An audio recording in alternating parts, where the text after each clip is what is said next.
બેટા, તું જેમ જેમ મોટી થતી જાય છે તેમ તેમ મારી ચિંતા મોટી થતી જાય છે. તું લક્ષ્મી છે. તું અવતરી ત્યારથી મારા ઘરમાં ને જીવનમાં અજવાળું જ અજવાળું છે.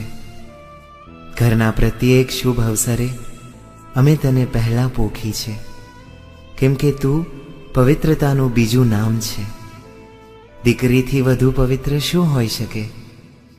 શુભ પ્રસંગે દીવો તારા હાથે પેટાવીએ, ગુરુ મહારાજના સામૈયામાં તારા શુકન કરાવીએ, મંગલ કુંભ તારા હાથે મુકાવીએ.